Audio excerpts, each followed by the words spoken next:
अभी मैं सुबह से प्रयास कर रहा था कि विनेश के लिए बोलूं। जब उसको डिस्क्वालीफाई किया गया, विनेश या नहीं, लेकिन ऐसा लगा जैसे हमें चाकू घुसेड़ दिया गया। मेरे आज भी याद है उस प्रोटेस्ट में मैंने रातें काटी हैं और 4-4 गोली खाई मैंने। ये देश की अस्मिता से जुड़ा मामला था, पर हमारी मांग ये थी कि सरकार स्टैंड क्लियर कर दे, तब भी सुनवाई नहीं की गई। जब मंत्री बोलने आए तो हमने उनसे कहा कि हमें कुछ इन्फॉर्मेशन चाहिए, उस पर बात नहीं हुई। सवाल ये है सर, एक गोल्ड हमारे लिए आ रहा था और जब ये गोल्ड आता देश गौरवान्वित होता। और क्या व्यवस्था थी सर कि उसका वेट बढ़ गया, पता ही नहीं लगा सिस्टम के लोगों को। क्या बेवकूफी की गई है, ये सोचने का विषय है सर। ये बहुत महत्वपूर्ण देश की बेटी का मामला है। ये हरियाणा की बेटी नहीं है सर, वो एक जात की बेटी नहीं है, वो हमारी बहन है, देश की बेटी है। और आपने क्या किया हरियाणा के साथ? आपने हरियाणा का बजट कम किया, जबकि सबसे ज्यादा मेडल हरियाणा लेके आता है। ये गलत है सर, ये धोखा है।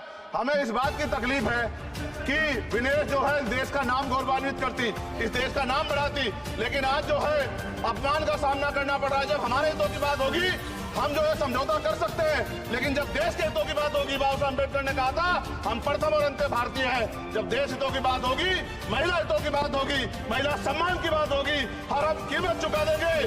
सरकार के मंत्री ने क्या कहा कि हमने इतने पैसे दिए, एहसान क्या हैरान दी क्या आपने कोई? खत्म कर रहा हूं सर, हैरान दी क्या आपने कोई?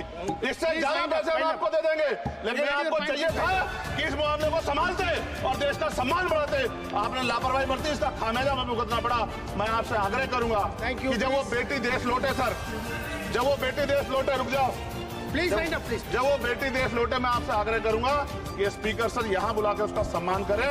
हम सब लोग, वो देश की बेटी है सर, देश के लिए गोल्डन गर्ल है वो, उसका सम्मान यहाँ किया जाए सर, हमें चाहते हैं। बहुत बहुत धन्यवाद, आपने बाद में मौका दिया। महिला विरोधी चुप रहे। थैंक यू कोई महिला विरोधी नहीं बोलेगा बीच में। श्री विशाल पटेल प्लीज। श्री चंद्रशेखर धन्यवाद सभापति महोदय, आपने मुझे वित्तीय विधेयक पर बोलने का मौका दिया। किसान मजदूर रात में थक के सो जाते हैं, सपने में देखते हैं कि जीवन बदल रहा है, गरीबी खत्म हो रही है। सुबह जब आंख खुलती है तो लगता है वापस झुका तू है। ऐसा ही इस बार का बजट गरीबों के लिए था। महोदय, मैं अपने क्षेत्र से शुरुआत करूंगा।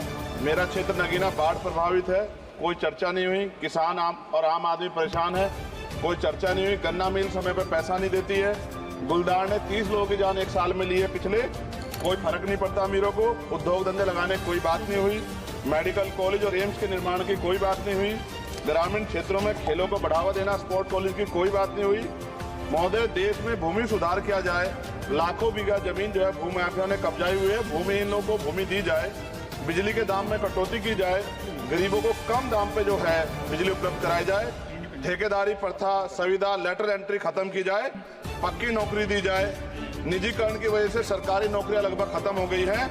मेरी मांग है, और मैंने निजी विधेयक में पेश किया था, कि निजी क्षेत्रों में SC ST की OBC के लोगों को आरक्षण की व्यवस्था कराई जाए और पुरानी पेंशन बहाल की जाए। लोगों के पास एक तरफ सरकारी योजना चलाकर प्रधानमंत्री आवास योजना जो है उसके नाम पर मकान दिए जाने की बात होती है, वहीं दूसरी तरफ लखनऊ के अकबर नगर को तोड़ दिया जाता है। नवी मुंबई में के खार घर में What is his name? Patil. Patil is not Shankar. No, this is the caste. This caste name, Chandrasekhar. No, this Patil. Mic नहीं है सर, बंद कर रहे हो सर? This is independent. आ गया। धन्यवाद। हमारे लोग सर आर्थिक रूप से बड़े कमजोर हैं और 2 अप्रैल 2018 के मुकदमों के लिए कई बार सरकार से बात हुई, वापस नहीं हुई। उनको वापस करा जाए। भीमा को वकीलों को बहुत पैसे लगते हैं सर। भीमा कोरे गांव में 3000 लोगों पर मुकदमे हुए थे महाराष्ट्र में, वो वापस हुए पुणे में। दीक्षा भूमि जो हमारा गौरव है, उसका वहाँ पार्किंग बना के उसको अपमानित किया जा रहा है, इसको बंद कराया जाए। पेट्रोल पंप के जो डीलर्स मार्जिन है वो 2017 से नहीं बढ़ा सर, इसका असर ग्राहकों पे पड़ता है। इसका असर जो है पेट्रोल पंप के नेटवर्क सुचारू रूप से चलाने में पड़ता है। डीजल मार्जिन की बढ़ोतरी ना होने से हजारों कर्मचारी, लाखों कर्मचारी जो वहाँ काम करते हैं उनके जीवन पर असर पड़ रहा है। सहारा का में 10 करोड़ जमाकर्ता का लाखों करोड़ों रुपए जमा है। कंपनी बंद हो जाने के कारण 10 लाख से ज्यादा एजेंट बेरोजगार हो रहे हैं, नौकरी कहीं है नहीं। भुगतान ना होने के कारण जमाकर्ताओं के द्वारा एजेंट पर जबरदस्ती भुगतान कराने का दबाव बनाया जा रहा है, जिसके कारण 5000 से ज्यादा एजेंटों ने आत्महत्या कर ली है।